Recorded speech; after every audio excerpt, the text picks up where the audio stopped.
For over 30 years since I first traveled to Europe as a high school exchange student, I've been intrigued by the prospect of living in Europe. On occasion, I would imagine what it would be like to move, but the prospect of leaving everything I've built in the US, my family, my friends, my business, was just too daunting a prospect to take the plunge.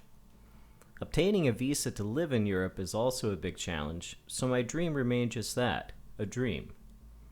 A lot has changed, though, in the US since November of 2024. For some, the changes have seemed positive, but for me, the US was gradually aligning less and less with my personal beliefs and way of life.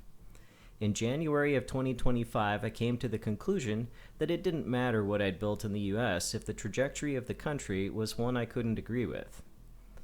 My decision to leave came on a cold, snowy Saturday in January.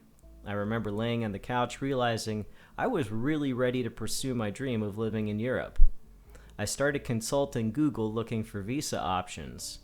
My top two objectives were Denmark and Germany. My great-grandfather immigrated to the US from Denmark, and my great-grandmother immigrated from Germany to the US. I have relatives still living in both countries, and it gets top marks for quality of living. I have a lot of friends in Germany, I speak German reasonably well, and that made Germany a desirable target. While in theory a person could find a job at a company willing to sponsor you for a visa, in practice it's not always that easy.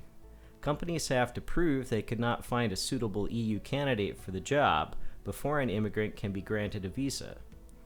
It was also important to me that I could continue my businesses as a self-employed music teacher and working with velomobiles, so working for a company wasn't really something I wanted to pursue. Denmark offers a startup visa. This sounded like an interesting idea, but the visa was aimed at businesses that could grow and provide jobs to the Danish market.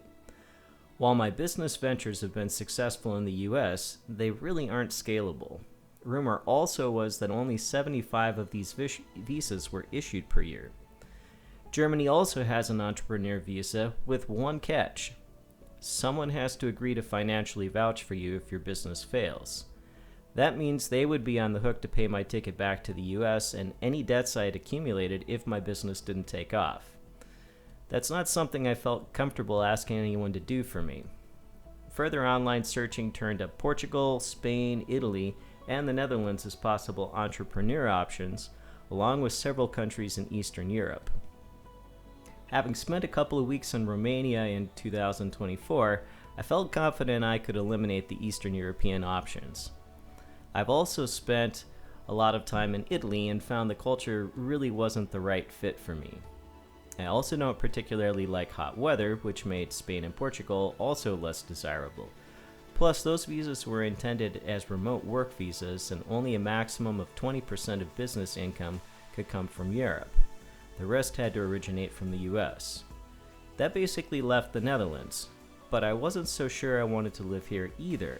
It's flat, it's windy, and it rains a lot. Plus, the Dutch government was more conservative by European political standards. I spent quite a bit more time digging into all the options and talking to some friends. The more I thought about it, the more the prospect of the Netherlands started to appeal to me. I'm an avid cyclist, of course, and the Netherlands has by far the best cycling infrastructure in the entire world. It also had a visa that seemed like the perfect fit, the DAFT Visa. To qualify, all you had to do was set up a business in the Netherlands, obviously a successful one, and deposit 4,500 euros in a bank account and maintain that throughout. The visa gives 2 years to establish the business, and then assuming it made at least some profit, you can renew for another additional 5 years. After a grand total of 5 years living in the Netherlands, you can apply for citizenship or permanent residency, which would then allow you to live and work anywhere in the EU.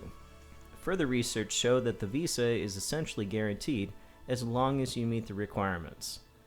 That sealed the deal. It was time to move to the Netherlands. In the next episode, I'll talk about the process of preparing to move, a process that turned out to be a lot more time-consuming than I expected.